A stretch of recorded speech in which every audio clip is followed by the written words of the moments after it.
Good evening and welcome to our Alabama Charter School Chat. I'm Mark Dixon. I'm president of A+ Education Partnership, a nonpartisan nonprofit advocate for education reform here in Alabama. And it's a pleasure to be with you this evening. Charter schools have been a big topic in Alabama for the last few years. And we first had a charter bill that was passed in 2015, which allowed for the creation of charter schools in the state. 3 years ago, we had only two charter schools in Alabama serving about 500 students. But by next year, we'll have 10 schools serving nearly 5,000 students. And with thousands of students on the waiting list for the schools that are currently open and operating. Unfortunately, many of us are still seeing misinformation shared about Alabama public charter schools. And so we're joined today by two guest speakers who can help us separate fact from fiction. First and foremost is Dr. Martin Nalls, who's head of school for I3 Academy, a charter school here in Birmingham, as well as Deidre Clark, a parent of two students at I3 Academy, as well as a member of their board. So welcome to you both. Thank you. Thank you very much. Thank you for the invitation and thank you for this opportunity.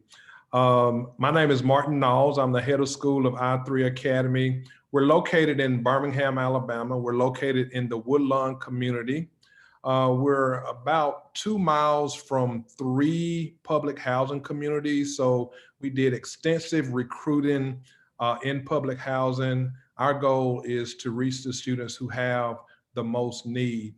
And my personal background is in traditional public education. I've been a teacher, an assistant principal, and a district staff person in traditional public schools. But I was compelled to this work through some work that I've done in the past with ACT test preparation. We've worked with students across the state with ACT preparation, and I noticed a trend of students having very high GPAs, but very low ACT scores. So that was a disconnect for me. And I saw students who were very bright and who had a lot of potential, but I felt like they didn't get exactly what they needed in their traditional public schools. So about 3 years ago, I started a summer program to try to fill the gap. And then after a couple of years of the summer program, I felt compelled to open a school that would give students access to high quality instruction year round. So we opened I3 Academy this fall, the fall of 2020. And this is our first year, and we have 420 students in grades K through 5. And we had over 1,100 students who applied to attend our school. So clearly there's a demand for high quality educational opportunities, not only in Birmingham. I think this demand is throughout our state because parents want to advocate for high quality education opportunities. However, when those opportunities are limited or there are barriers put in the way of parents accessing these opportunities, that's where I want to become an advocate for those parents. I want to make sure that they have a clear path to a high quality education where their zip code doesn't determine the quality of education that they receive. And it's my pleasure to be a part of this webinar tonight and share some of my ideas about how we can expand these opportunities for all of our students in our state. Thanks so much, Dr. Nalls. So we'll begin with you just kind of going through some of the myths that we've been hearing from opponents of school choice and charter schools. And the first myth is that we hear is that opponents say that school choice and charters are not truly public schools. How can you talk through that just a little bit? Yes, so I can speak from our perspective. We opened our application portal to everyone, but we knew that there were barriers to certain communities accessing our application or information about our school. So we literally went door to door in public housing to tell people about our school, to make sure everyone had equal access to our school. And in our application, we only asked for the student's name and address, so no other demographic information was provided. So we didn't choose a certain number of females or males or African American or anything based on any other demographics.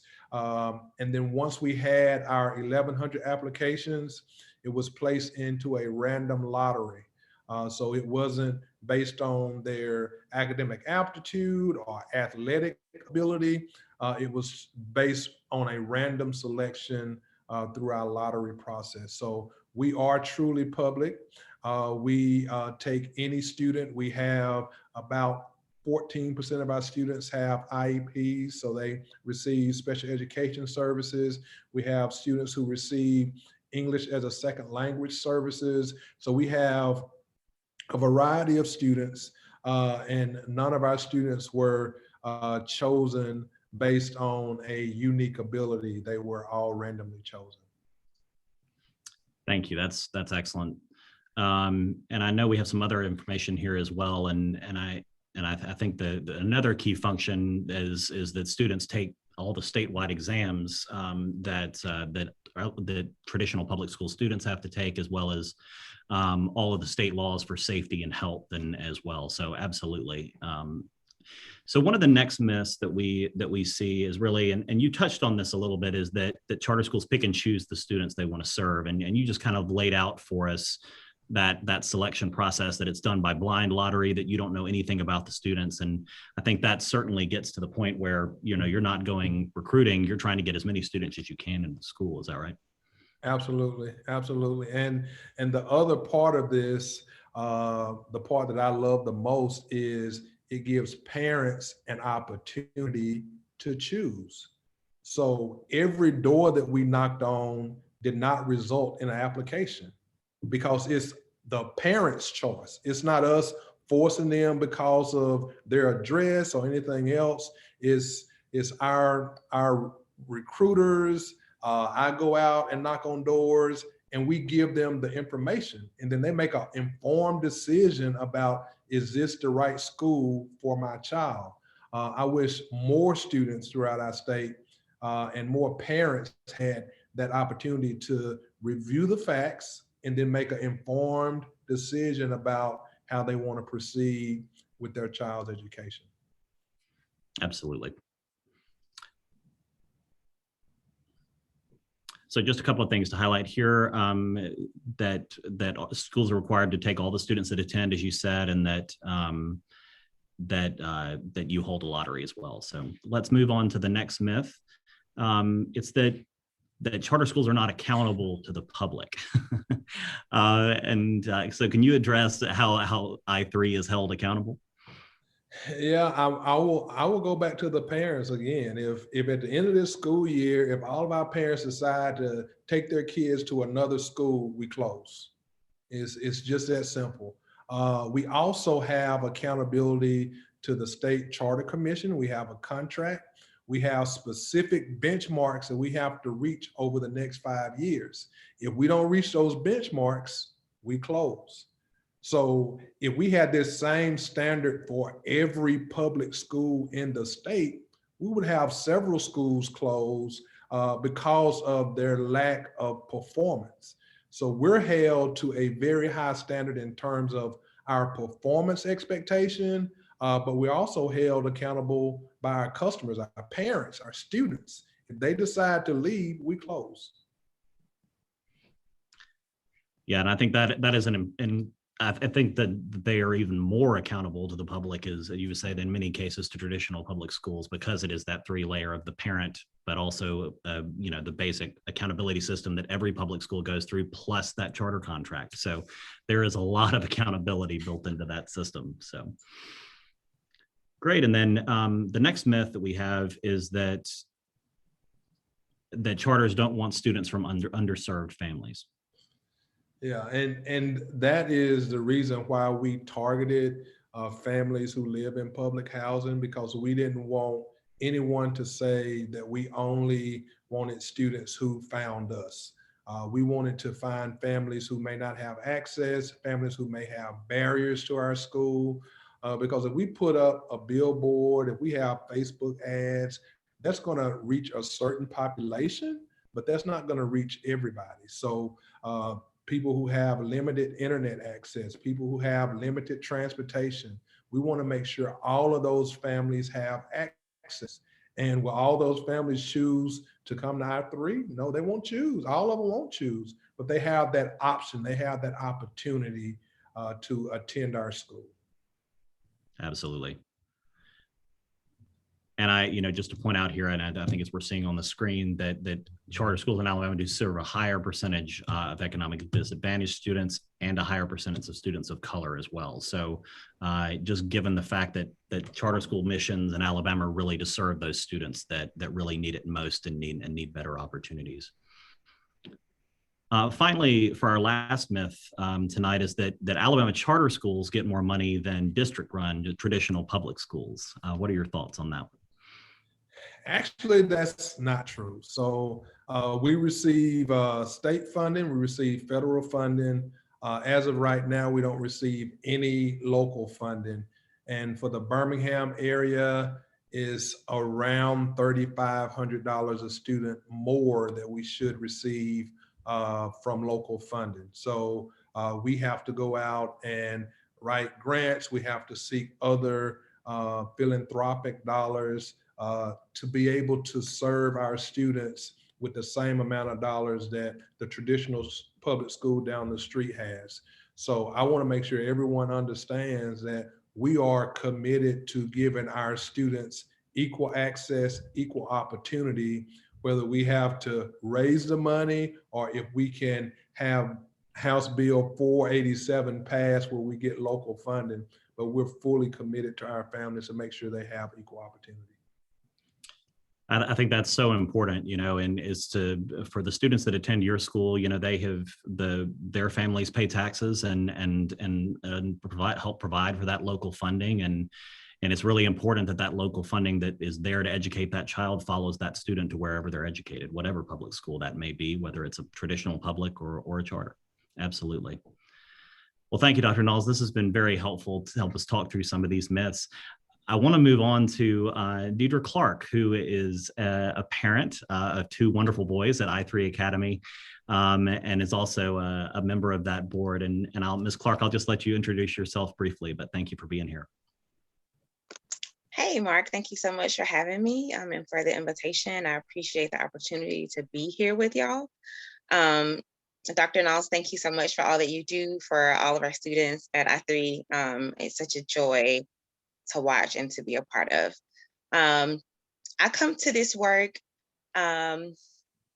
first as a mother. I have two sons that are 9 years old and they're 7 years old. And they're both at I3 Academy. And I can remember from as early as the first few months of my oldest son's life, like being, oh my gosh, and stressing out about what we're going to do about education. Like, what is a preschool that they can go to that's going to make sure that he's not behind in reading? And how can I make sure he's not behind in math? And furthermore, like, how can I make sure he has an advantage? So it's not just that he's not behind, but where can I find opportunities to make sure that he's ahead? And a lot of my thinking around education is informed by the fact that I am a Black woman raising two Black boys in the United States of America in Alabama. And so I recognize systemically what that means for them if I'm not advocating for them on a regular basis, and if I'm not looking for opportunities to make sure that they have access to things that I didn't have access to as a student, things that I didn't even knew existed as a student. And just opportunities that, I think most kids in traditional public schools just won't have access to.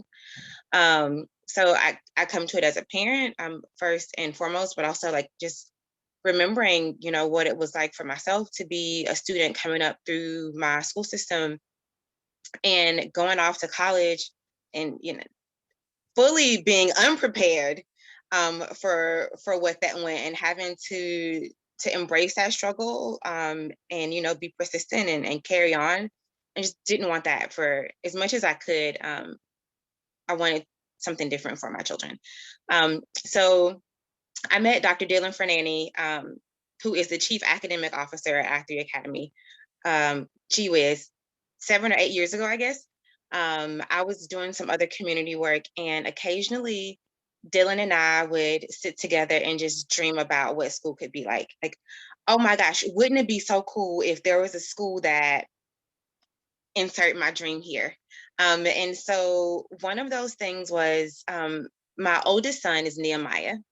And from a really early age, he has loved Lego and he's really good at it. And so I'm like, okay, so how do I take this budding interest in Legos and see like if there's some engineer in there, right? And I'm like, wouldn't it be so cool if he had access to makerspace? And so like I went so far as to try to like pull parents together to figure out if we could do some sort of an after school thing with Dylan, because I need my son to have this opportunity. I need to be able to have a space where he can be allowed to run with and fully explore his interests and his passions and his curiosities. And so imagine when many years later, I get a phone call from Dr. Fernandy and she's like, hey, let's meet for coffee. I have something to tell you. I'm doing a thing. And so she tells me about I3, and I'm like, oh my gosh, I don't care. Whatever you need from me, we are there. I'm doing it. We are going. I'm enrolling them. You just tell me when. And it has just kind of been that same kind of amazing experience that I've had as a parent, but that I've also seen my children have. And so I remember when we decided that the children at I3 would wear uniforms. And so it's like, but that might be problematic for some parents because, you know, like I go buy them clothes. Do I really want to have to spend more money on clothes that they can only wear to school? And so I was amazed when the decision came down that yes, they have to wear uniforms. This is the culture that we want to create. However, we're going to provide that for you. That's not an expense that you need to incur. When COVID happened and we figured that school was going to be starting for us a first year, a first time in the middle of a pandemic, and all of our students need access to technology, we have your technology. That is not an expense that you have to incur. I cannot tell you just as a mother, not as a board member, what it means to get the communication that we require school uniforms, you need technology, come pick up your school uniforms and come pick up your technology. And also, these are any other school supplies that you may need. We're not asking you to go purchase anything else. I don't know a single traditional public school, a private school, or anybody that has been able to pull their resources together to support their students, but also to support their families. And so that means so much to me. But the other side of this is, also having, back to my oldest boy, who says he's a herpetologist. Not that he wants to be one when he grows up. Okay. He's already determined he's a herpetologist. And so I met his teacher, and what do you know? She had a bearded dragon. And so how cool is it that my son, who loves lizards and snakes and knows all these amazing things that, I never even knew were a thing, gets a third grade teacher who's excited about lizards as he is, who can further encourage that curiosity and further support him. And, having these regular communications, even with my youngest son, who was a Keeley, having regular conversations with his teachers. Hey, where is he doing well? Where is he struggling? Like, this is what I'm seeing at home.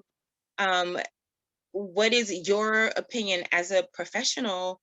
How can I support him? What resources do I need? What don't I know is out there? And for them, to always be, oh, we saw that, but also like, don't stress out about this yet. Like, he's in the first grade. It's okay. He's not supposed to know third grade things yet. And so it is the kind of the coming together around a whole child, when we can, talk openly about like what are their social and emotional learnings. And I listen in on their morning chat, and they're checking in and say, this is the emotion that I'm feeling right now. Or they're having conversations about, how do you manage yourself? How do you manage your emotions? No, I didn't get lessons like that when I was in school. I had to be a grown up before before I learned that there was such a thing as like knowing how, and maybe, that speaks poorly about whatever. Anyway, but learning that there are strategies and tools that you can use to help you manage yourself. And being able to recognize when your body's tired and when you need a break, and how to communicate that in a way with the grown-ups in your life, your parents and your teachers.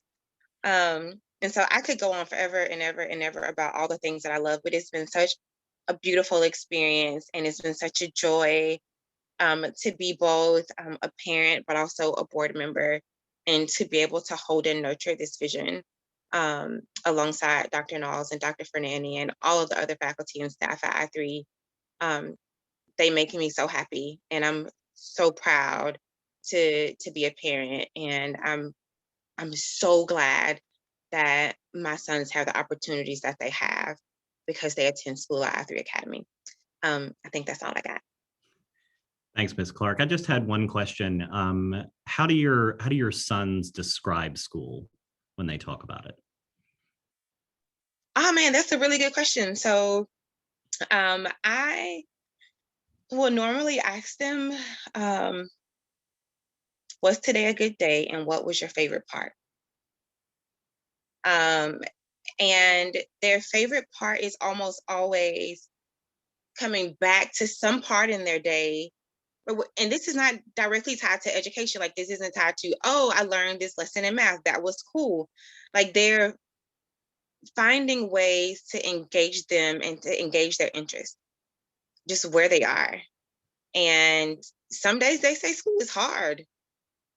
And some days they're like, it was not fun. I did not like it. And then there are some days where they are absolutely amazed and joyful because they've had opportunities to connect with their classmates and to connect with their teachers, or do a virtual field trip, and see and learn and do things that they're just naturally curious about. And I don't know that I could ask for a whole lot more as a parent. Thank you so much for sharing your story, and just so glad that you had the opportunity to make that decision for you and your family and your boys. As we close up tonight, I do want to mention just a few things. As Dr. Nalls mentioned earlier, there is a bill in the Alabama legislature that is currently moving. So it's House Bill 487 by Representative Collins, that would address some of the funding inequities that we talked about tonight, and ensure that public school students would receive equitable funding regardless of what public school they choose, whether that's a traditional public school or a public charter school. It would also help put into place some other policies around governance and things that would help us to continue to promote high quality charter schools, to provide good opportunities for students and opportunities for parents to make the best decision for their family. So if you would like to contact your state legislator, please go to the link here where it says A+ Education Partnership. So aplusala.org/take-action here at the bottom. And you can very easily just type in your name and address, and it will automatically email your state legislator. So we really encourage you to do that, so that we can continue to support great schools like I3 that look to provide great opportunities and innovative strategies for our students. So I want to thank again Dr. Martin Nalls, Ms. Deidre Clark, for your time and sharing your story with us. And we encourage all of you who are watching here tonight to keep tonight's conversation going on Facebook. And if you'd like any more information, please click on the links for New Schools for Alabama. It's a great organization that works statewide to promote high quality charters. So thank you so much, and we look forward to seeing you again.